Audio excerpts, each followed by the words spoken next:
नमस्कार दोस्तों, आप सभी का स्वागत है हमारे YouTube चैनल पर। तो आज हम बात करेंगे डीएलएड प्रथम सेमेस्टर गणित। जी हाँ दोस्तों, आज हम चैप्टर 7 देखने वाले हैं, जिसमें बात होगी लघुत्तम समापवर्त्य तथा महत्तम समापवर्तक की अवधारणा, concept of least common multiple and highest common factor. तो वीडियो को शुरू से लेकर लास्ट तक देखना है और नोट्स पर अपने पूरा मतलब आज इस जो वीडियो में पढ़ाएंगे सब कुछ आपको उतारना है। ठीक है, जो आपने कॉपी मैथ की बना रखी है उसमें सब कुछ अच्छे से बनाना है, ठीक है ना, ताकि जब आपका प्रैक्टिकल हो गणित का उसमें भी आप बता सके कि आपने गणित में क्या पढ़ा है। तो वीडियो को शुरू से लेकर लास्ट तक देखिएगा, अच्छी वीडियो है, अच्छे से आपको टॉपिक क्लियर होगा और जब पेपर होगा तो यहाँ से भी एक क्वेश्चन आपका पेपर में जरूर बनता है। ठीक है, तो जल्दी से हमारा नंबर सेव कर लीजिए, जिससे कि आने वाली जो भी आपको क्लासेस है वो फ्री में आपको मिलती रहे। विनय सर के नाम से नंबर सेव होगा। ठीक है, चलिए वीडियो को शुरू करते हैं। सबसे पहले दोस्तों बात होगी आज के पहले बहुविकल्पीय प्रश्न को लेकर। 12 तथा 11 का लघुत्तम समापवर्त्य आपको ज्ञात करना है। देखिए, अगर कभी ऐसा प्रश्न पेपर में आपको देखने को मिले तो इसमें आप दोस्तों कोशिश करिए कि आप इसका आसानी से उत्तर कैसे कर सकते हैं, ये आपको सोचना है। तो सिंपल सी बात है दोस्तों, 12 और 11 देख रहे हैं आप, एक अभाज्य संख्या है। तो 12 और 11 का दोस्तों सिंपल से गुणा कर सकते हैं। तो गुणा करने पर दोस्तों क्या होगा, जरा आप एलसीएम का देखिए, प्रॉपर हम तरीका आपको बता देते हैं। 12 और 11 दोस्तों ऐसे निकाला जाता है, लेकिन आपको दोस्तों पता है 11 का कोई फैक्टर होगा नहीं जो 12 से मैच करे। तो पहले 2 से भाग करेंगे, 2 छंग 12, 11 आ जाएगा दोस्तों। फिर 2 से आप भाग करिए, 2 तिहाई 6, फिर दोस्तों 11 आ जाएगा। फिर 3 से भाग करेंगे, 3 एकम 3, फिर 11 आ जाएगा। फिर दोस्तों इस बार हम लोग भाग करेंगे सीधे 11 से, 1 और 11, एक बार एक एक बार जाएगा ना मतलब आपका।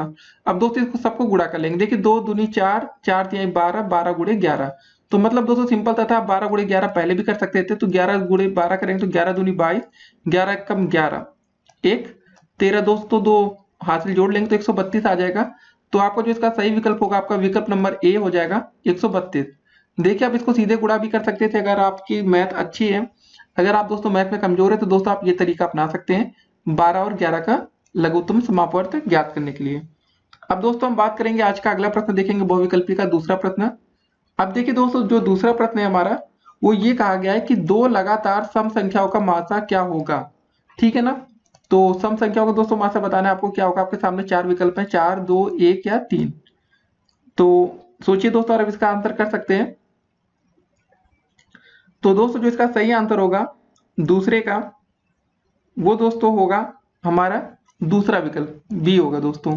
क्या आंसर होगा दोस्तों, 2 हो जाएगा। दो लगातार सम संख्याओं का मासा आपका 2 होता है। ठीक है। इसी तरह दोस्तों हम देखेंगे कि आपके दो लगातार, जी हाँ दोस्तों, दो लगातार विषम संख्याओं का दोस्तों जब मासा की बात होती है ना, महत्तम समापवर्त्य की, तो दोस्तों उसका जो आंसर होता है वो आपका होता है दोस्तों 1। ठीक है, इसको भी याद रखिएगा।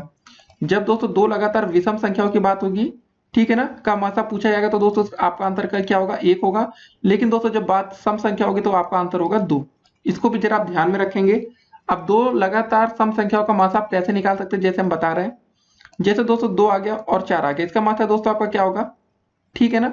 इसका मासा दोस्तों आप समझ गए हैं कि इसका मासा आपका 2 ही होगा। अब दो लगातार सम संख्या मतलब जैसे 4 हो गया और 6 हो गया, ये भी दोस्तों दोनों सम संख्या है, तो इसका भी मासा आपका दोस्तों 2 हो जाएगा। ठीक है, दोनों में कॉमन 2 हो रहा है।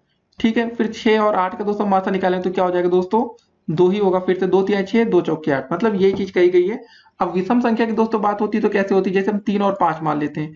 इनका दोस्तों जो विषम संख्या का मासा होगा दोस्तों इनका 1 होगा। दोनों में कॉमन 1 हो रहा है ना, 1 गुणे 3, 1 गुणे 5, और दोस्तों 5 और 7 का निकालेंगे तो भी दोस्तों हमारा 1 ही आएगा मासा। बस ये सब चीजें हैं। अब देखते हैं दोस्तों आज का अगला प्रश्न। इसको आप याद भी कर सकते हैं कि दो लगातार सम संख्याओं का मासा 2 होता है और दो लगातार विषम संख्याओं का मासा 1 होता है। अभी आने वाले आगे प्रश्न में दोस्तों आपको देखने को मिलेगा भी। ठीक है ना, परेशान मत होइए। अगला प्रश्न है हमारा तीसरा। दो संख्याओं का गुणनफल अगर 216 है, यदि इन दोनों संख्याओं का मासा 3 है तो उनका लसा ज्ञात करना है। तो देखिए इसका जो सिंपल सा फार्मूला होता है आपको दोस्तों पता होगा कि लसा गुणे मासा बराबर दोस्तों हमारा क्या होता है, पहली संख्या गुणे दूसरी संख्या। अब दोस्तों दोनों संख्याओं का गुणनफल हमें पहले से दे रखा है 216, तो दोस्तों 216 लिख लेंगे। लसा दोस्तों में निकालना है ना, लसा में निकालना है। मासा में दिया गया 3, मासा की जगह दोस्तों हम रख देंगे यहाँ पर 3। लसा दोस्तों में निकालना है तो लसा की जगह हम लसा ही रहने देते हैं। गुणे में 3 बराबर दोस्तों 216। तो बस दोस्तों हमारा लसा बराबर क्या आ जाएगा, 216 बटे में दोस्तों हो जाएगा 3, भाग कर लीजिए, 3 सत्ते 21, 3 दूनी 6। तो हमारा जो आंसर आ जाएगा दोस्तों 72, मतलब 72। तो हमारा कौन सा विकल्प सही हो जाएगा? यहाँ पर सी विकल्प सही हो जाएगा ना, 72 आपका दे रखा है। तो देखिए अगर आप लोग पेपर की तैयारी कर रहे हो तो आप हर एक तरह के प्रश्न आपको आने बहुत ही जरूरी है। अब दोस्तों देखते हैं आज का अगला प्रश्न। तो चौथा दोस्तों जो प्रश्न रहा आपका, वो क्वेश्चन दोस्तों आपका कुछ ऐसा है कि 11 की घात दोस्तों पहले आप लिख लेते हैं। 11 की घात दोस्तों 2 दे रखा है, 11 की घात यहाँ पर 4 दे रखा है और 11 की घात 7 दे रखा है। ठीक है, आपको इसका बताना है लसा क्या होगा। ठीक है, मैक्सिमम दोस्तों क्वेश्चन कभी कभी आपके ऐसे मासा से आते हैं तो बहुत ही आसान होता है इसका मासा निकालना, लेकिन दोस्तों आपको यहाँ पर निकालना पड़ेगा इसका लघुत्तम समापवर्त आपको बताना है क्या होगा। पहले आपको दोस्तों दिया गया है 11 की घात 2, ठीक है ना, फिर दोस्तों दिया गया है 11 की घात 4 और लास्ट में दिया गया है 11 की घात 7। आपको इसका बताना है लासा क्या होगा। तो दोस्तों ऐसे प्रश्नों को कैसे करते हैं, सबसे पहले आपको हम जरा इसका जो विकल्प दोस्तों दे रखा है उसको हम बता दें। 11 की घात 2 दिया गया है, 11 की घात 4 दिया गया है और दोस्तों एक 11 भी दिया गया और लास्ट में 11 की घात 7 दिया गया है। देखिए दोस्तों ऐसे प्रश्न दो तरीके से पूछे जाते हैं, एक तो दोस्तों आपका लासा पूछा जाता है, एक तो मासा पूछा जाता है। देखिए जब भी इनका आधार समान होगा, जैसे दोस्तों अगर ये प्रश्न होता है 11 की घात 2, ठीक है, और दोस्तों आपसे पूछा जाता है कि 3 की घात 2, इनका लासा निकालना है, तो आपको सिंपल था कुछ नहीं, 11 की घात 2 का मान होता है 121, 3 की घात 202 का मान होता है 9, इनका गुणा करके आप उत्तर बता सकते थे। लेकिन दोस्तों जब आपका आधार समान है, जैसे 11 इसमें भी है, 11 इसमें भी, 11 इसमें भी है, जब बात लघुत्तम समापवर्त की होगी तो दोस्तों आप मैक्सिमम घात देखेंगे, सबसे ज्यादा 11 की घात 7 आ रहा है, तो दोस्तों जो आपका सही आंसर हो जाएगा वो चौथा विकल्प होगा 11 की घात 7। ठीक है ना। अगर दोस्तों इसी प्रश्न में महत्तम समापवर्त पूछा जाता है, इसका महत्तम मासा बताइए क्या होगा। ठीक है, सब में 2 से ऐसे दिया गया होता तो आप इसमें न्यूनतम देखते हैं, 11 की घात 2 दे रखा है तो आपका आंसर हो जाता है 11 की घात 2 मासा। और लासा में दोस्तों आप क्या देखेंगे, हाईएस्ट। ये दोस्तों कंडीशन कब अप्लाई होगी फिर से हम आपको बता देते हैं, ये दोस्तों जब इनका आधार समान होगा, जैसे 11 यहाँ भी है, 11 यहाँ भी है, 11 यहाँ पर भी है। अब दोस्तों देखते हैं आज का अगला प्रश्न। तो हमारा जो पांचवा दोस्तों प्रश्न है, 2 की घाते 5 तथा 4 की घाते 5 का लघुत्तम समापवर्त बताना है। तो ऐसे प्रश्न को कैसे करते हैं इसको देखते हैं। 2 की घाते 5 लिखा दोस्तों और आपका लिखा 4 की घाते 5। ऐसा कभी भी प्रश्न दोस्तों जैसे लासा से आ जाए तो दोस्तों जो इनका अंश होता है, जैसे आपका दोस्तों हम सबसे पहले निकालेंगे 2 और 4 का क्या निकालेंगे, लासा निकाल लेंगे और दोस्तों बटे में हमारा हो जाएगा 5 तथा 5 का हम निकालेंगे मासा। ठीक है ना। तो आप एक बात समझ में आ गया होगा आपको कि 5 और 5 का जो मासा होगा दोस्तों, 5 से भाग करेंगे, 5 को भाग विधि से, तो 5 एकम 5, तो इनका मासा तो हमारा 5 आ जाएगा। ये बात तो हमें समझ में आ गई। 2 और 4 का दोस्तों जो लासा होगा कैसे निकालेंगे, सिंपल सा तरीका, 2 एकम 2, 2 दूनी 4, फिर 2 एकम 2, 2 एकम 2, मतलब दोस्तों जो इनका लासा आ जाएगा वो हमारा 4 आ जाएगा, मासा कितना आ जाएगा, 5 आ जाएगा। तो हमारा जो पांचवा प्रश्न है इसका जो सही आंसर होगा दोस्तों, आप समझ गए होंगे, इसका विकल्प नंबर ए हो जाएगा, 4/5। कैसे दोस्तों आप समझ गए ना। जैसे हमने दोस्तों बताया 5 और 5 का जो हमारा मासा है वो 5 आ गया, लासा दोस्तों हमने यहाँ निकाला, 2 गुणे 2 दोस्तों इसको लिख लेंगे तो हमारा कितना आ जाएगा, 4 आ जाएगा, मासा हमारा 5 आ गया। ठीक है। अब दोस्तों देखते हैं आज का अगला प्रश्न। 6 नंबर क्वेश्चन हमारा क्या रहा, बहुत ही अच्छा प्रश्न है। 0.11 तथा 0.33 का मासा क्या होगा। क्वेश्चन अच्छा है, हो सकता है दोस्तों आप दशमलव देख के डर गए हो, क्या इसका कैसे निकालेंगे। देखिए प्रश्न बहुत ही अच्छा है, 0.11 लिखा है दोस्तों और 0.33 लिखा है। कभी भी ऐसा प्रश्न आए तो सबसे पहले कोशिश करिए आप दशमलव खत्म करिए। दशमलव के दोस्तों कितने अंक तक दोस्तों आपकी संख्या लिखिए, 1 अंक, 2 अंक, 2 अंक है दोस्तों, तो आपको किससे गुणा करना चाहिए कि आपका दशमलव हट जाए, 0.33 में 100 से गुणा करेंगे तो दशमलव आपका हटेगा दोस्तों, यहाँ हो जाएगा 33, और 0.11 में दोस्तों जब 100 से गुणा करेंगे, लेकिन ऐसा करना होगा कि दोनों संख्याओं का दशमलव हटे, तो मतलब हो जाएगा आपका 11। और याद रखना दोस्तों जब आप नीचे 100 से गुणा करेंगे तो ऊपर भी 100 से गुणा, ऊपर 100 से मतलब दोनों संख्याओं में सेम अंक से गुणा होगा। ये मत सोचिएगा एक में 10 से गुणा कर दे, एक में 20 से गुणा, ऐसा कुछ नहीं। ठीक है ना। तो अब आपको बताना है 11 और 33 का मासा। सिंपल से आप भाग विधि लगाएंगे, 33 से 11 से भाग कर देंगे, 11 से 33। ठीक है, 11 से आपको दोस्तों भाग चला जा रहा है, तो मतलब दोस्तों इसका जो मासा होगा 11 होगा। जी हाँ दोस्तों, बात तो सही है, लेकिन आपने 100 से गुणा किया था तो अब लास्ट में आप 100 से भाग भी करेंगे, जब भाग करेंगे तो 0.11 आ जाएगा। तो इसका जो सही विकल्प हो जाएगा, आप देख रहे होंगे यहाँ पर बी वाला विकल्प 0.11 दे रखा है, तो हमारा जो सही आंसर होगा 6 प्रश्न का दूसरा विकल्प सही हो जाएगा। अब दोस्तों देखते हैं आज का अगला प्रश्न। तो दोस्तों 7वां प्रश्न क्या रहा हमारा कि दो संख्याओं के मासा तथा लासा का गुणनफल बराबर है। तो आपके सामने 4 विकल्प है। तो दोस्तों अभी हमने आपको फार्मूला बताया था, मासा गुणे लासा, या दोस्तों लासा गुणे मासा भी कर सकते हैं, बराबर दोस्तों आपका क्या होता है, पहली संख्या गुणे दूसरी संख्या, या दोस्तों हम कह सकते हैं दोनों संख्याओं का गुणनफल। ठीक है ना, दोनों संख्याओं का गुणनफल। ठीक है, तो आप इसका विकल्प दे रहा देखिए कहां पर दिया गया है, सी विकल्प, दोनों संख्याओं के गुणनफल के बराबर होता है, लस और गुणे मासा। ठीक है, अब दोस्तों देखते हैं आज का अगला प्रश्न। तो हमारा 8वां प्रश्न क्या रहा कि दो संख्याओं का मासा 45 है तथा लासा 500 है, उनमें से एक संख्या 125 है तो दूसरी संख्या में बतानी है। बहुत ही अच्छा प्रश्न। फार्मूला दोस्तों तुरंत यूज करिए, मासा गुणे में लासा। ठीक है, बराबर दोस्तों हमने क्या बताया, दोनों संख्याओं का गुणनफल कहिए, या आप कह सकते हैं पहली संख्या गुणे में दोस्तों हो जाएगा आपका दूसरी संख्या। ठीक है, तो दो संख्याओं का मासा कितना दोस्तों दिया गया हमारा 45 दिया गया है, गुणे लासा दोस्तों कितना दिया गया आपका 500, बराबर पहली संख्या दोस्तों हमारी कितनी है 125 है, गुणे दोस्तों दूसरी संख्या।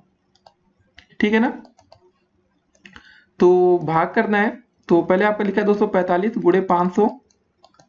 ठीक है दोस्तों, 125 है, इसके नीचे पर ले आते हैं, बटे में ले आते हैं तो 125 हो जाएगा, बराबर दोस्तों यहाँ पर आप लिख सकते हैं ऐसे दूसरी, या ठीक है ऐसे लिख सकते हैं दूसरी संख्या। तो 25 पंजे दोस्तों 125 होता है, 25 दूनी 50 जीरो, फिर 5 एकम 5, 5 नवा 45, 20 गुणे 9 दोस्तों हो जाएगा आपका 180। तो हमारी दोस्तों जो दूसरी संख्या आगे, दूसरी आगे संख्या बढ़िया से लिखेंगे तो आपका आ जाएगा 180। तो हमारे जो 8वां दोस्तों प्रश्न है इसका जो सही विकल्प हो जाएगा वो चौथा विकल्प होगा यहाँ पर 180। तो ऐसे प्रश्न आपके पेपर में पूछे जाते हैं, तो आपको ध्यान में रखना है। ठीक है ना, अब दोस्तों देखते हैं आज का अंतिम बहुविकल्पीय प्रश्न। क्वेश्चन क्या रहा दोस्तों कि दो संख्याओं का मासा 35 है तथा लासा 525 है, उनमें से एक संख्या आपकी 175 है, तो आपको दूसरी संख्या बतानी है। तो ऐसा क्वेश्चन भी आपके पेपर में बन सकता है। उम्मीद करेंगे दोस्तों आप इस प्रश्न को बहुत ही आसानी के साथ कर सकते हैं। ये सब क्वेश्चन पेपर में भी आ चुका है। तो देखिए मासा दोस्तों कितना देगा, फार्मूला पहले लिखेंगे। आप लोग हमेशा क्वेश्चन करने से पहले फार्मूला जरूर लिखा करिए, जिससे कि दोस्तों आपकी फार्मूला लिखने की प्रैक्टिस भी हो। मासा गुणे लासा बराबर दोस्तों क्या होता है, आपकी पहली संख्या गुणे में दूसरी संख्या। ठीक है ना, तो मासा दोस्तों हमारा कितना दिया गया यहाँ पर 35 है। ठीक है, ये देखिए मासा लिखा है 35, लासा 525 गुणे 525 बराबर पहली संख्या दोस्तों या एक संख्या कह सकते हैं 175 है, गुणे दोस्तों दूसरी संख्या की जगह हमें नहीं पता लिख लेंगे द, या दूसरी दोस्तों ऐसे पूरा लिखिए आप लोग, नहीं तो आप कंफ्यूज होंगे।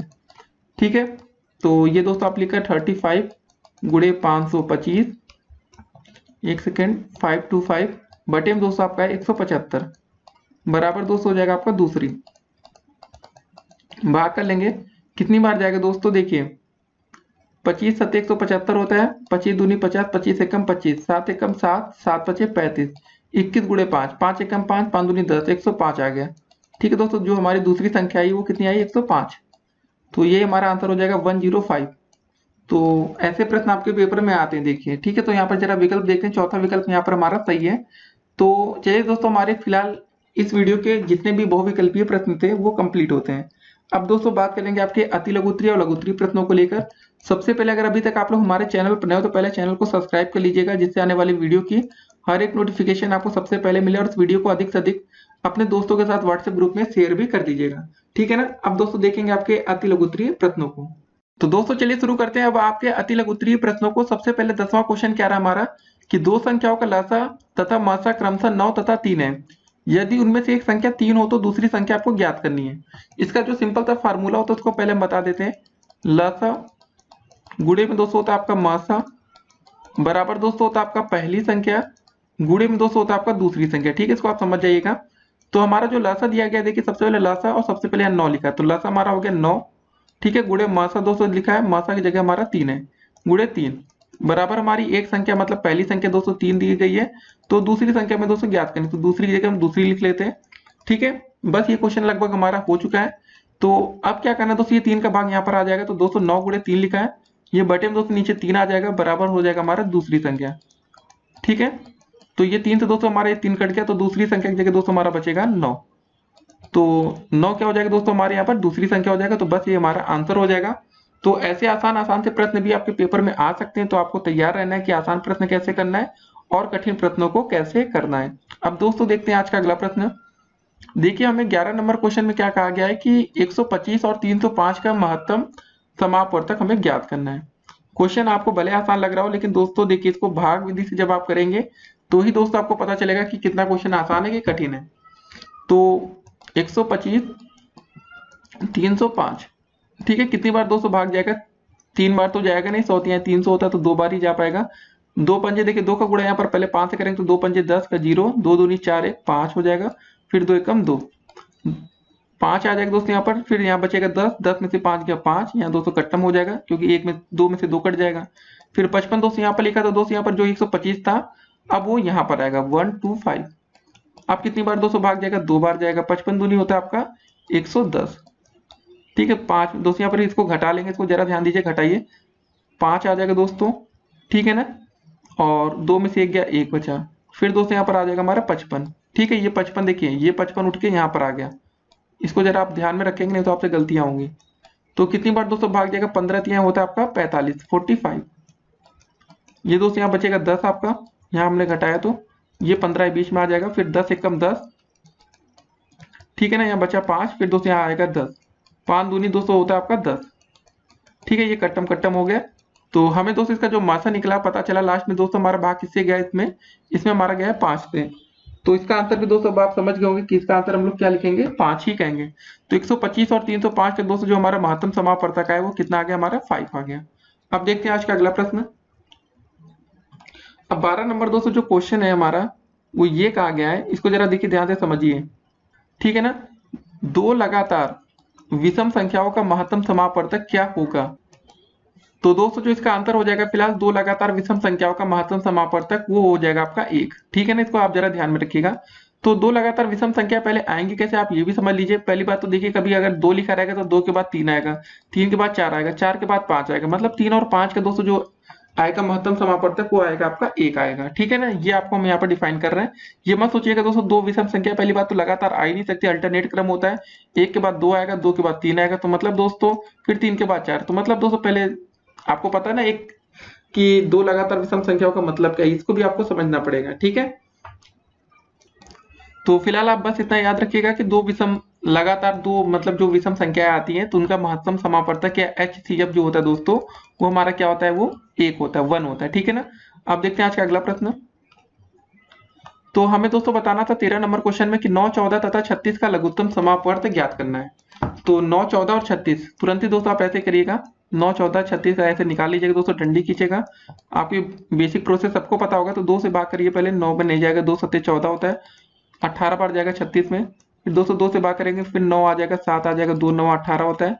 फिर दोस्तों आप इसमें भाग कर सकते हैं 3 से, 3 त्रिक का 9 हो जाएगा, 7 होगा, 3 त्रिक का 9। फिर आप भाग करेंगे 3 से तो कितनी बार जाएगा, 3 एकम 3, 7, 3 एकम 3। फिर दोस्तों 7 से भाग करेंगे 1 1 1, गुणा कर लेंगे 2 गुणे 2, फिर 3 गुणे 3, फिर 7 है ना। तो लिख लेंगे पहले ऐसे 2 गुणे 2 गुणे 3 गुणे 3 गुणे 7, 2 दूनी 4, 3 12, 12 3 36, 36 गुणे 200 7 आ गया हमारा। ठीक है ना, 7 से गुणा कर लेंगे, 7 6 42 का 2, 7 3 21 4 25। तो इसका जो हमारा आंसर आ जाएगा 252। तो ऐसे क्वेश्चन दोस्तों आपके पेपर में आ सकते हैं, तो आपको तैयार रहना है। अब दोस्तों चलिए देखते हैं आज का अगला प्रश्न हम लोग। तो फिलहाल इसका जो आंसर था 252 हो जाएगा। ठीक है ना, अगला प्रश्न दोस्तों हमारा क्या रहा है कि 0.9 तथा 0.27 का महत्तम समापवर्तक आपको ज्ञात करना है। देखिए कभी भी ऐसा प्रश्न अगर आपको दिख जाए 0.9 लिखा है, 0.27, ठीक है ना, आपको महत्तम समापवर्तक ज्ञात करना। सबसे पहले एक काम करिएगा, जिसमें 0.2 सबसे ज्यादा लिखा हो, जैसे 0.27, तो इसका पहले दशमलव आपको खत्म करना, कौन सी संख्या तो गुणा करना पड़ेगा। 2 अंक पर दशमलव है तो दोस्तों आप 1 के बाद 2 जीरो लगाएंगे, 3 अंक पर होता तो 1 के बाद 3 जीरो लगाते हैं। 100 से गुणा अगर इसमें होगा तो 100 से गुणा आप इसमें भी करिएगा, तो 100 गुणे 200 0.27 का मतलब हो जाएगा 27। और दोस्तों जब 100 गुणे 0.9 करेंगे तो आपका आ जाएगा 90। ठीक है, 1 अंक पर और दोस्तों दशमलव देखिए कितना आएगा, पहले गुणा करने पर आपको हम बता दें तो 27.00 आ जाएगा, यहाँ पर 90.0 आएगा। 90.0 का मतलब आपका 90 ही होता है, यहाँ हो जाएगा 27। ठीक है ना, 27 और 90 का दोस्तों अब आप लोग इसका क्या निकालेंगे, महत्तम समापवर्तक। 27 से भाग कर लीजिए 90 में, जरा कितनी बार जाएगा जरा इसको देखते हैं। ठीक है ना, तो 3 बार पहले ले जाते दोस्तों तो हो जाएगा 3 सत्ते 21 और 3 दूनी 6 2 8, यहाँ बचेगा 9 और यहाँ दोस्तों बचा 27। ठीक है, भाग करिए कितनी बार जाएगा, 3 बार जाएगा ना, 9 त्रिक 27। तो दोस्तों हमारा पता चल गया कि इसका जो हमारा मासा आ रहा है फिलहाल वो क्या आ रहा है, 9 आ रहा है। लेकिन दोस्तों आपको बताना है इसका महत्तम समापवर्तक। सबसे पहले आपने इसको 100 से गुणा किया था, ये तो हमने अपने फायदे के लिए 100 से गुणा किया था कि प्रश्न आसान बने। तो दोस्तों जो 9 आया ये हमारा HCF तो आया, लेकिन इसमें हम 100 से भाग जरूर करेंगे। उसके बाद दोस्तों जो आएगा 0.09 आएगा, ये दोस्तों हमारा होगा फाइनल मासा। ठीक है, ये चीज आपको ध्यान में रखना पड़ेगा। 100 से हमने गुणा किया था तो 100 से भाग भी करके बताएंगे फाइनल में कि ये हमने जुगाड़ लगाया था। ठीक है, ये जुगाड़ की हमारी विधि है, 100 से गुणा इसलिए किया था कि प्रश्न आसान बने। अब दोस्तों देखते हैं आज का अगला प्रश्न। तो 15 नंबर हमारा प्रश्न क्या रहा है, इसको जरा देखेंगे। 7/9 और 11/13 का महत्तम समापवर्तक हमें ज्ञात करना है।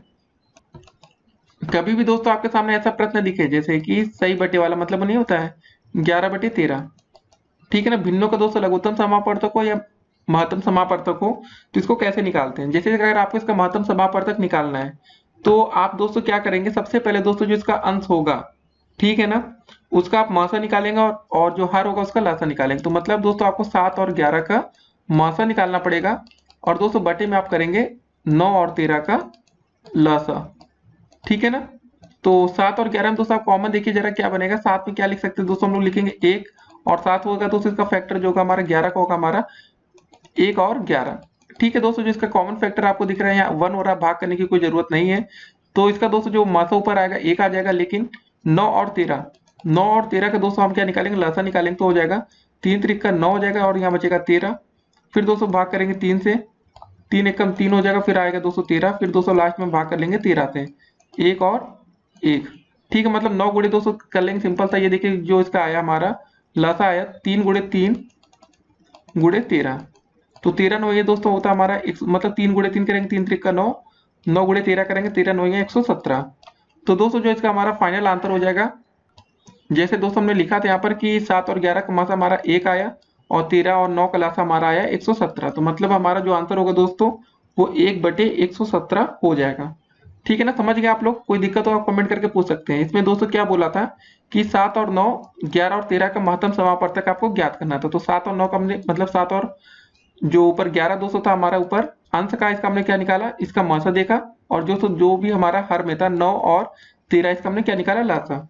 तो ठीक है, हमारा जो लासा हमने दोस्तों निकाला था ये आया था हमारा 117 आया था। मासा दोस्तों जो हमने निकाला इसका जो फैक्टर देखा दोस्तों वो क्या है हमारा 1 आया, ठीक है, इसका मासा हमारा 1 था।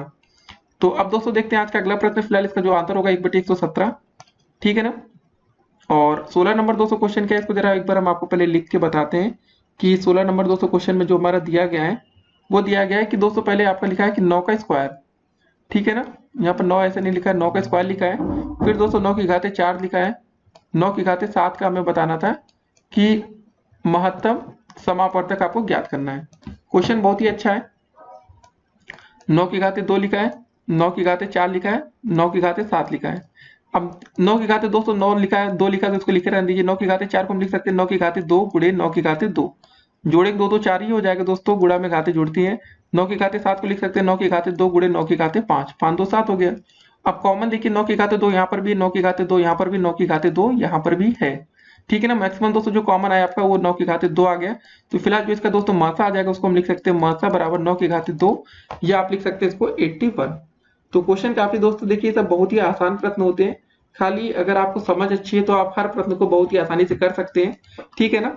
एक बात और दोस्तों आपको बता देते हैं, जैसे अगर ये लिखा होता है 3 की घाते 2 और 5 की घाते 2, इसका दोस्तों अगर आपसे पूछा था कि इसका हमें मासा बताइए तो क्या होगा, इसका मासा दोस्तों हमारा 1 हो जाता है, ठीक है, क्योंकि 3 की घाते 2 का मतलब हो जाएगा दोस्त, क्योंकि देखिए यहाँ पर जो आप ये दोस्तों देख रहे होंगे जो इसका आधार है दोस्तों, जब इसका आधार समान होता है दोस्तों तो इसका जो मासा रहता है आसानी से निकाल लेते हैं। जब आधार समान नहीं, जैसे यहाँ 3 और 5 लिखा है, तो दोस्तों जो इसका मासा हो जाएगा वो 1 हो जाएगा, ठीक है ना। यदि दी गई संख्याओं का आधार समान ना हो तथा उसके आधार में कोई उभयनिष्ठ गुणनखंड ना हो तो ऐसी संख्याओं का महत्तम समापवर्तक 1 होता है। अब आधार में उभयनिष्ठ गुणनखंड दोस्तों नहीं होने का मतलब दोस्तों 3 और 5 का मतलब आप समझ रहे हैं ना। 3 का दोस्तों क्या हो जाएगा 1 गुणे 3 लिखते हैं, 5 को दोस्तों हम लिखते हैं 1 गुणे 5 लिखते हैं, तो इसमें कोई उभयनिष्ठ गुणनखंड तो एक ही है दोनों में, तो वही हो जाएगा दोस्तों। लेकिन हाँ ये कंडीशन दोस्तों तब अप्लाई होती है जैसे दोस्तों आपका लिखा होता है 4 का घाते 2, ठीक है, 4 की घाते 2 का मतलब दोस्तों हो जाएगा आपका 4 की घाते 2 है, ठीक है। और मान लेते दोस्तों एक तरफ लिखा होता है आपका 8 की घाते 2, तो आप 4 और 8 पे दोस्तों आप देख रहे होंगे इसमें कुछ ना कुछ तो उभयनिष्ठ गुणनखंड बन रहा है ना, बस वही उसी लिए दोस्तों यहाँ पर ऐसा दिया गया है, तो उसको आप चेक करके देख लेंगे। अब दोस्तों देखेंगे फिलहाल आज के यहाँ पर अति लघुत्तरीय प्रश्न समाप्त होते हैं। अब दोस्तों देखेंगे लघुत्तरीय प्रश्नों को। तो दोस्तों अब चलिए देखते हैं लघुत्तरीय प्रश्नों को। तो सबसे पहले 17 नंबर क्वेश्चन क्या रहा कि लघुत्तम समापवर्त तथा महत्तम समापवर्तक से आप क्या समझते हैं, आपको ये बताना है। तो दोस्तों देखिए लघुत्तम समापवर्त का हम आपको अर्थ बता देते हैं, meaning of least common multiple, ठीक है।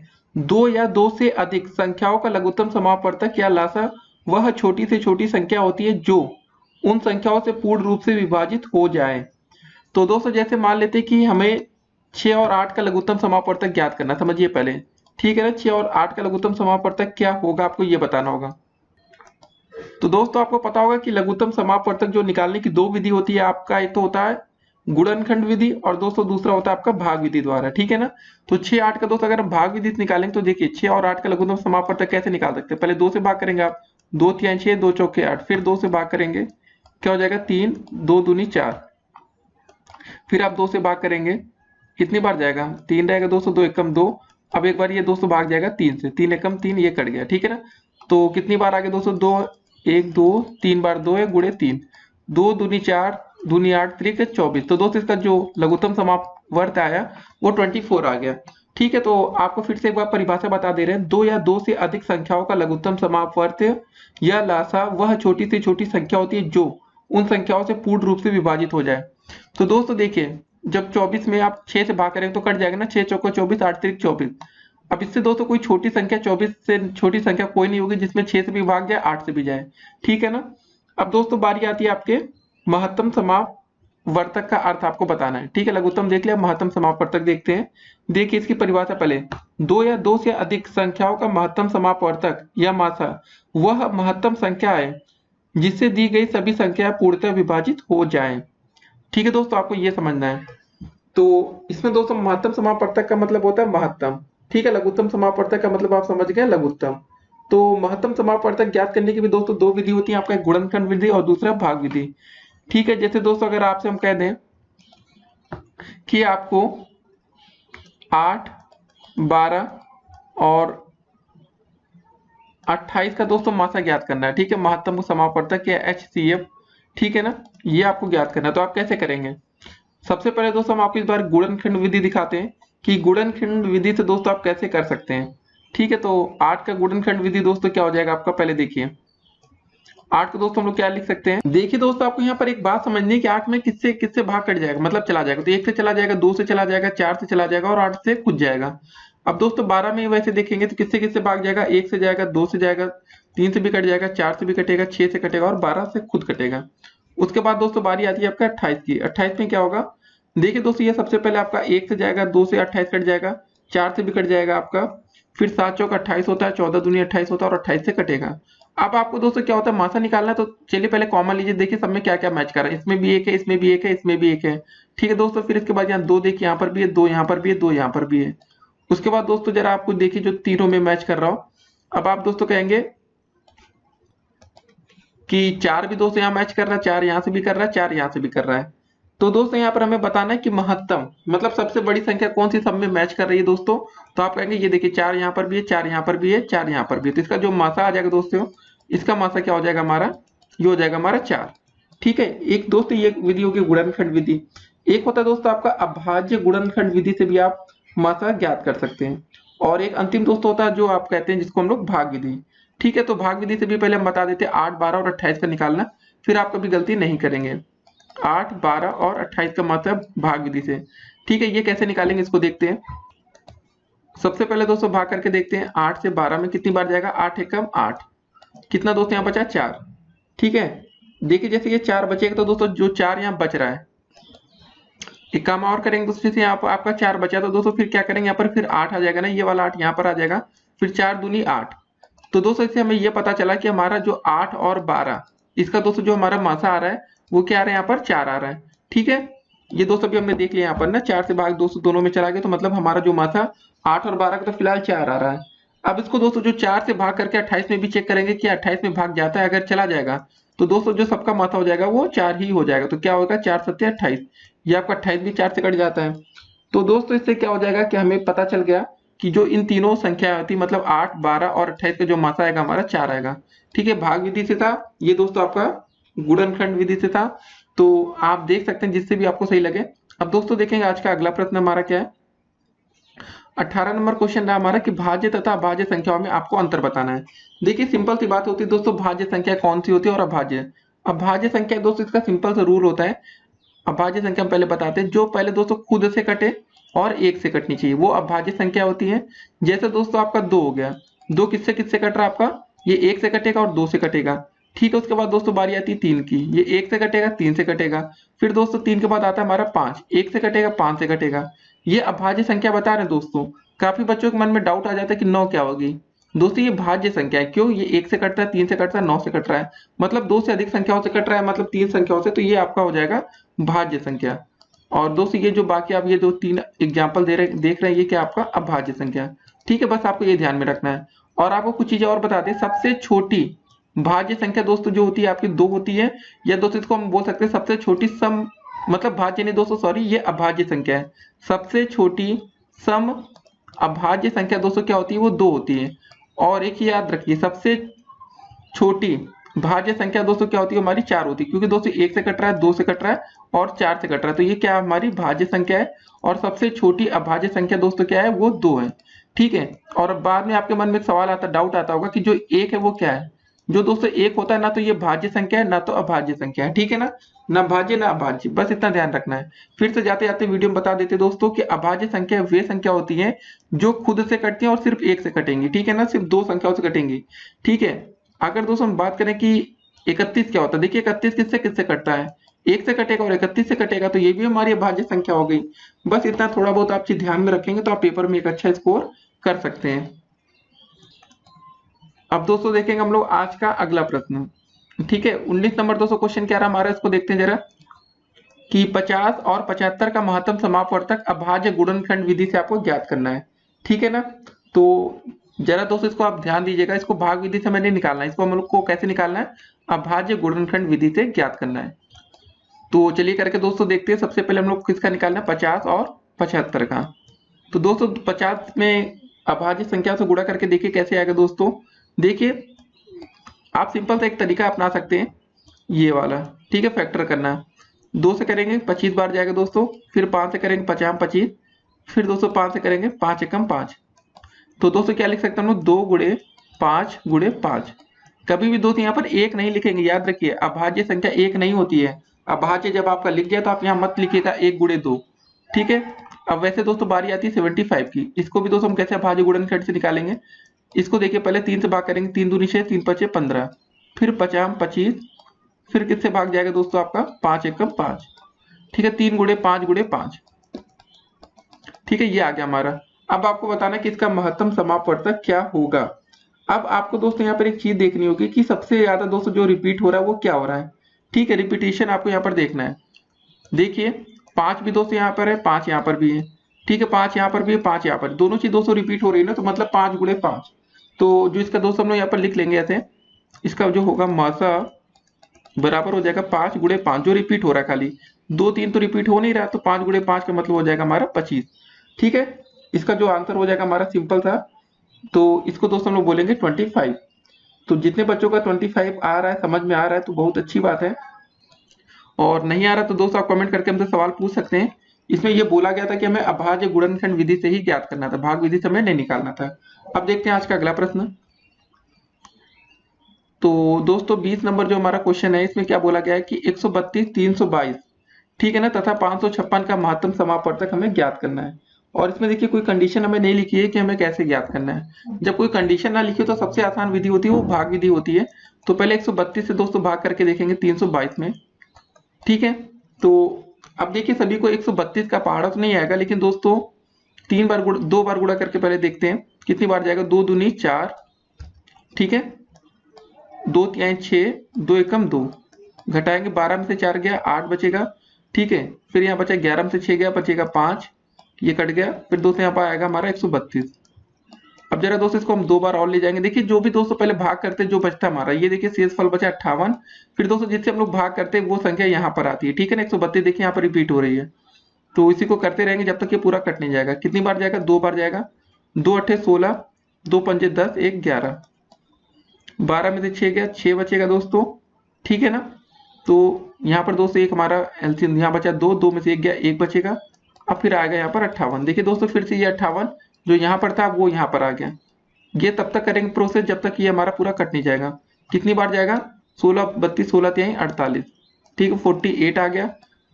8 में से 8 गया दोस्तों, कितना बचेगा? 0 बचेगा। 5 में से 4 गया, 1 बचेगा। फिर दोस्तों यहाँ पर 16 आ जाएगा हमारा। फिर भाग करेंगे, 1 बार जाएगा हमारा, 10 एकम 10। ठीक है, 6 बचेगा। फिर दोस्तों यहाँ बचेगा 10 हमारा। तो ये भाग दोस्तों चलता चल रहा है, तो अभी देखते हैं कहाँ तक जाता है। 6 एकम 6 बचा दोस्तों, यहाँ बचा 4, फिर दोस्तों यहाँ बचेगा 6। ठीक है ना। फिर 4 एकम 4, यहाँ बचा 2, फिर ये बचेगा 4। फिर दोस्तों इसको एक और बार और भाग जाएगा ये मैक्सिमम, 2 दूनी 4, ये कट गया। तो दोस्तों जैसे हमें पता चला कि इसका जो मासा आ रहा है ये 2 आ रहा है, ठीक है ना। मतलब कि हमारा मासा किसका 2 आ रहा है, इसको जरा भी हम आपको बताते हैं। क्वेश्चन को थोड़ा दोस्तों साइड में करते हैं हम लोग, ठीक है।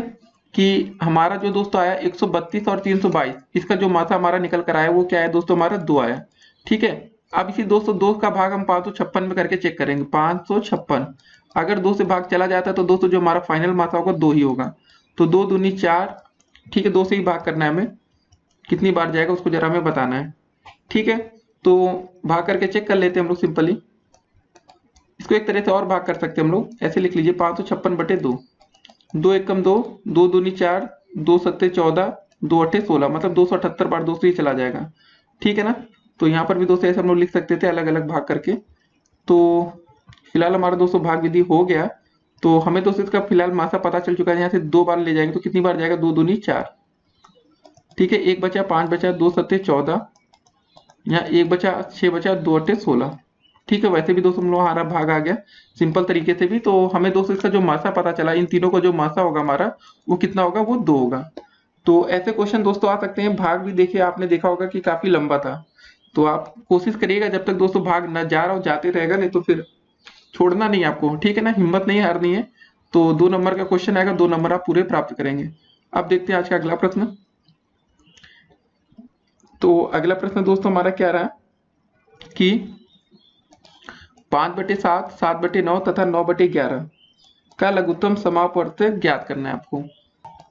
तो इसमें आपको एक बात का ध्यान रखना पड़ेगा, कभी भी दोस्तों ऐसा क्वेश्चन आ जाए, जैसे इसको जरा लिखा आपका 5/7 लिखा है, फिर दोस्तों लिखा आपका 7/9 लिखा है, फिर आपका लिखा 9/11 का आपको निकालना लघुत्तम समापवर्तक, ठीक है ना। तो सबसे पहले आपको ध्यान रखना है जो दोस्तों इसका एलसीएम आता है, सबसे पहले जो इसका अंश होता है, ठीक है ना। अंश का दोस्तों हम लोग लासा निकालते हैं और हर का निकालते हैं मासा। मतलब दोस्तों इसका कहने का मतलब हमारा ये है कि हम इस प्रश्न में 5, 7 और 9 का क्या निकालेंगे, लघुत्तम समापवर्तक या लासा निकालेंगे, एलसीएम जिसको बोलते हैं। और दोस्तों इसमें जो हर है हमारा 7, 9 और 11 का क्या निकालेंगे हम लोग, मासा, ठीक है, या दोस्तों जिसको हम बोलते हैं एचसीएफ। तो अब इसको दोस्तों निकालना पड़ेगा हमें। सबसे पहले दोस्तों इसका लासा निकालते हैं हम लोग। 5, 7, 9 का लासा क्या हो जाएगा दोस्तों हमारा, देखिए सभी संख्याएं अलग अलग है तो सिंपल सी बात है, सबका हम गुड़ाई कर देंगे तो हमारा लासा हो जाएगा 5, 7 और 9 का लासा आप ऐसे निकाल सकते हैं। 5 एकम 5, ठीक है, 7 और 9 आ जाएगा, ठीक है दोस्तों। इसके बाद 7 से भाग जाएगा, 7 एकम 7, फिर 9 आ जाएगा। अब इसको 2 बार 3 से भाग करिए, 9 से करिए सीधे बात, क्योंकि हमें लासा ही बताना था। तो लासा हमारा देखिए निकल आया। तो अब गुणा कर लेंगे तीनों का, 7 पचे 35 और 35 गुणे दोस्तों 9 करेंगे, ठीक है। अगर आपको 35 का पारा नहीं है तो सिंपल सा गुणा करेंगे। 9 पचे 45 का 5, 9 त्रिक 27, 27 और दोस्तों क्या होता है 4 जोड़ देंगे तो आ जाएगा हमारा 31। मतलब जो हमारा दोस्तों इसका लासा आया है वो आ गया हमारा 315। तो देखिए ये सब चीजें आपको थोड़ा ध्यान में रखना पड़ेगा, नहीं तो आपसे गलतियां हो सकती हैं, ठीक है। तो ऊपर का दोस्तों जो हमारा लासा आ गया वो 315 आ गया फिलहाल। अब दोस्तों हमें क्या करना पड़ेगा, और इसका लघुत्तम समापवर्तक हमें, ये तो दोस्तों हमारा ऊपर का लासा आ गया, ठीक है। देखिए इसका फार्मूला एक तरह से आप ये समझ सकते हैं कि अगर आपको कैसा भी क्वेश्चन आए लघुत्तम समापवर्तक का, तो आप ऐसे इसको फार्मूले से यूज कर सकते हैं। अब दोस्तों हमने जैसा बोला कि आपको हर का क्या निकालना पड़ेगा, इसका मासा निकालना पड़ेगा, 7 का, 9 का और 11 का। तो इसका मासा क्या होगा दोस्तों, इसको जरा हम लोग देखते हैं। 7, 9 और 11 का, 7 का पहले यहाँ लिख लेते हैं दोस्तों, 7, 9 और 11 का हमारा महत्तम समापवर्तक ज्ञात करना है, ठीक है। तो 7 का पाड़ा देखिए 9 में कितनी बार जाएगा, 7 एकम 7, यहाँ बचेगा 2 और 7। अब देखिए दोस्तों ये भाग नहीं जाएगा। आपको एक बात समझना पड़ेगा दोस्तों, हमने क्या बोला था, गुणनखंड विधि। 7 ठीक का निकालेंगे तो 1 हो जाएगा दोस्तों हमारा, 1 होगा 7 होगा। 9 का दोस्तों निकालेंगे तो हमारा 1 होगा 9 होगा। और 11 का गुणनखंड विधि करेंगे तो 1 और 11, मतलब सभी दोस्तों जो संख्याएं एक तरह से आपकी एक दूसरे से दोस्तों कटती हैं। तो मतलब आप एक चीज समझिए यहाँ पर, जरा ये जो 9 था इसको हम लोग 1 9 न करके, ये दोस्तों इसमें किससे किससे भाग जाएगा, 3 से भी चला जाएगा ना, 3 त्रिक का 9, 1 3 9 हो गया। तो सभी संख्या दोस्तों जो कॉमन फैक्टर इसमें आ रहा है हमारा, तो वो दोस्तों 1 आ रहा है। देखिए यहाँ भी 1, यहाँ भी 1, यहाँ भी 1। तो जो इसका दोस्तों फिलहाल जो हमारा लासा आएगा जिसको हम बोलेंगे एलसीएम, ठीक है ना, एलसीएम बराबर दोस्तों हो जाएगा हमारा 315/1, क्योंकि दोस्तों हमने जैसे बोला कि इसका हमने जो लासा ऊपर अभी निकाला था ये हमारा आया था 315, ठीक है। इसका जो हमने गुणा किया तो हमारा 315 मिला। और दोस्तों जो नीचे 7, 9, 11 का मासा है वो 1 आया, तो 315/1, तो जो हमारा फाइनल आंसर होगा वो 315 हो जाएगा। ठीक है, पूरा प्रोसेस करेंगे, आप ये मत सोचिएगा कि नीचे भाई मासा है, इसका मासा क्यों नहीं आया कुछ, क्योंकि दोस्तों जो इसमें कॉमन फैक्टर आया, ठीक है, वो 1 आ रहा था। अब देखते हैं आज का अगला प्रश्न। तो 22 नंबर दोस्तों क्वेश्चन क्या आपका कि 3 लिखा है दोस्तों। पहले देखिए हम आपको बता दें इसमें कुछ क्वेश्चन में चेंजेस है। तो सबसे पहले दोस्तों लिखा है 3 की घाते 2 लिखा है, उसके बाद 3 की घाते 7, ठीक है, फिर 3 की घाते 10 और 3 की घाते 5, है ना। इसका हमें महत्तम समापवर्तक ज्ञात करना है, ठीक है, HCF ज्ञात करना है। तो ऐसे क्वेश्चन पेपर में आते हैं, तो आपको हर एक प्रश्न के लिए तैयार रहना होगा कि कैसा भी दोस्तों क्वेश्चन आए पेपर में, घुमा फिरा कर आप उसको कर सकें। तो इसमें दोस्तों कैसे करेंगे, देखिए बहुत ही आसान प्रश्न है ये। 3 की घाते 2 लिखा है आपका, 3 की घाते 7 लिखा है, 3 की घाते दोस्तों आपका 10 लिखा है और 3 की घाते यहाँ पर लिखा है 5। अब आपको दोस्तों इसको बताना है कि इसका महत्तम समापवर्तक क्या होगा। देखिए सबसे ज्यादा जो मैचिंग होगी 3 की घाते दोस्तों 2 इसमें है, 3 की घाते इसमें 7 है, तो मतलब आप समझ रहे 3 की घाते 7 का मतलब क्या आपको बता देते हैं। जैसे 3 की घाते ये 2 लिखा है, इसमें 3 की घाते 7 का मतलब हम ऐसे लिख सकते हैं 3 की घाते 2 गुणे 3 की घाते 5, जोड़ने पर 7 आ गया ना। 3 की घाते 10 का मतलब 3 की घाते 2 गुणे 3 की घाते 8 कर सकते हैं, और 3 की घाते 5 का मतलब है 3 की घाते 2 गुणे 3 की घाते 3। अब जरा दोस्तों आप देखिए सभी में कुछ कॉमन दिख रहा है, 3 की घाते 2 इसमें भी है, 2 इसमें भी है, 3 की घाते 2 इसमें, 3 की घाते 2 इसमें भी है। तो अब आप बोल सकते हैं कि जो इसका हमारा मासा आएगा 3 की घाते 2, यानी आ जाएगा हमारा 9। ठीक है, क्वेश्चन काफी आसान होता है दोस्तों, खाली आपको समझने की यहाँ पर देरी है। आपको एक चीज और बता दें, अगर क्वेश्चन में ऐसा लिखा होता 3 की घाते 2 और 5 की घाते 2, इसका दोस्तों आपको मासा ज्ञात करना, तो देखिए दोनों में कुछ कॉमन दिख रहा है, नहीं दिख रहा, आप कहेंगे नहीं इसमें तो 3 3 है, इसमें 5 5 है। ऐसी कंडीशन में दोस्तों जो मासा होता है, ठीक है, वो आपका 1 हो जाता है। जब कुछ कॉमन ना दिखे दोस्तों, तब वहां पर मासा क्या हो जाता है, 1 हो जाता है। तो ये बात भी आप थोड़ा ध्यान में रखेंगे तो बहुत ही अच्छा रहेगा। फिलहाल दोस्तों इस प्रश्न में बोला था इसका महत्तम समाप्त वर्तक ज्ञात करिए, तो हमारा जो आया वो 9 आ गया, या 3 की घाते 202 भी इसको आंसर लिख सकते हैं, ऐसे भी कर सकते हैं, जो भी आपको सही लगे वैसे आप आंसर कर सकते हैं। एक बात और दोस्तों आपको ध्यान में रखना है कि जैसे दोस्तों 3 की घाते 2 5 की बात, इसमें कोई आपको उभयनिष्ठ गुणनखंड नहीं था। लेकिन दोस्तों यही प्रश्न अगर ऐसे होता कि 2 की घाते 2 और 4 की घाते 1, आपको इसका मासा बताना है, तो फिर आप यहाँ दोस्तों कंफ्यूजन में आ जाते कि यार इसका मासा अब क्या होगा। ठीक है ना, 2 की घाते 2 का मतलब दोस्तों क्या होता है आपका, इसको हम 4 लिख सकते हैं, 4 की घाते 1 का मतलब भी 4 है। तो अब दोस्तों देखिए ऐसे प्रश्न भी पेपर में आ सकते हैं, तो आपको हर एक प्रश्न के लिए तैयार रहना है। जैसे दोस्तों एक और एग्जाम्पल हम आपको देते हैं कि अगर लिखा होता दोस्तों 2 की घाते 8, ठीक है ना, थोड़ा ज्यादा हो रहा है दोस्तों, इसको कम करते हैं। अगर लिखा होता दोस्तों 2 की घाते 4 लिखा होता और 4 की घाते 1 लिखा होता, तो आप इसका बताइए। तो इसको आप दोस्तों लिख सकते हैं 2 की घाते 4 तो 4 ही रहेगा, और 4 का घाते 1 का मतलब दोस्तों ये 4 है, और 4 को दोस्तों हम लोग क्या लिख सकते हैं, इसको लिख सकते हैं 2 की घाते 2 ना। तो दोस्तों 2 की घाते 2 यहाँ होता है, 2 की घाते यहाँ पर 4 है, तो आप इसका बताइए उभयनिष्ठ गुणनखंड कितना हो जाता है, 2 की घाते 2 हो जाता आप कहते हैं, तो यही हमारा आंसर हो जाती है, यानी 4।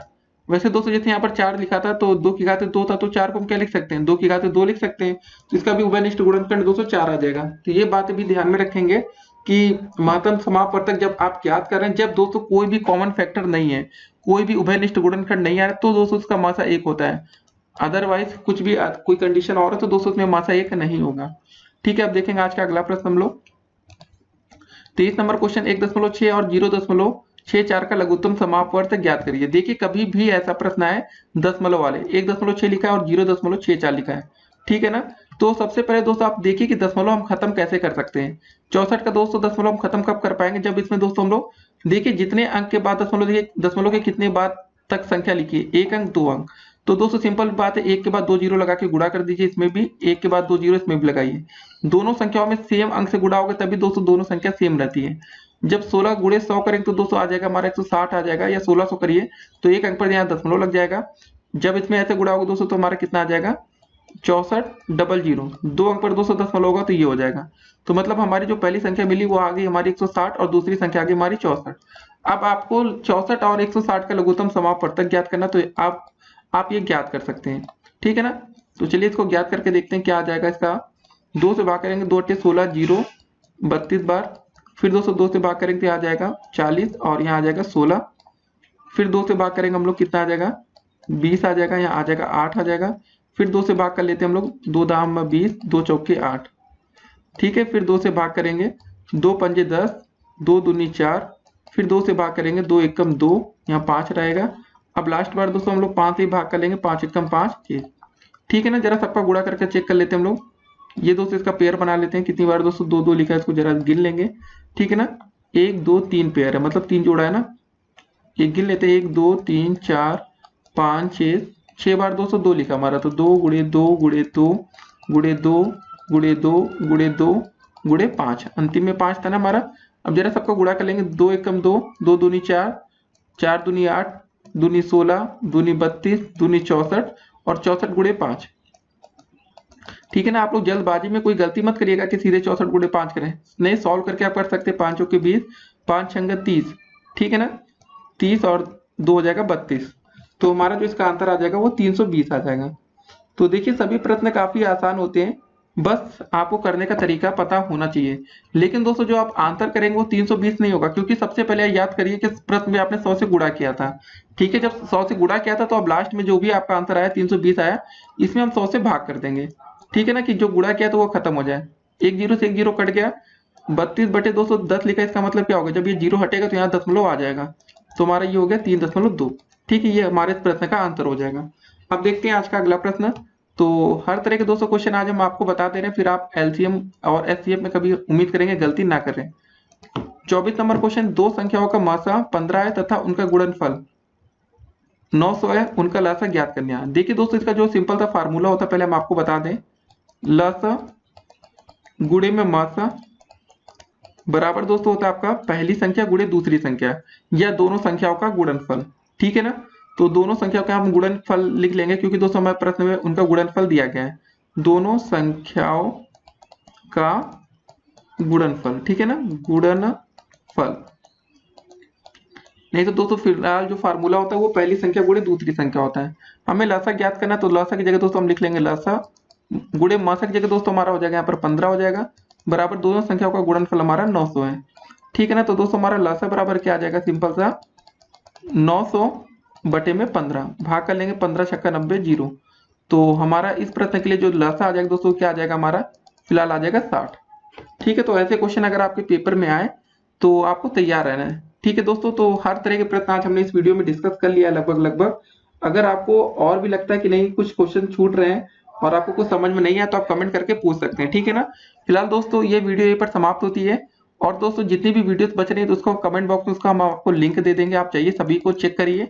कोई दिक्कत हो दोस्तों आप बता सकते हैं। अगर आप लोग चैनल पर नए हो तो पहले चैनल को सब्सक्राइब कर लीजिए, जिससे आने वाली वीडियो के हर एक नोटिफिकेशन आपको सबसे पहले मिले, और इस वीडियो को अधिक से अधिक अपने दोस्तों के साथ व्हाट्सएप ग्रुप में शेयर करें।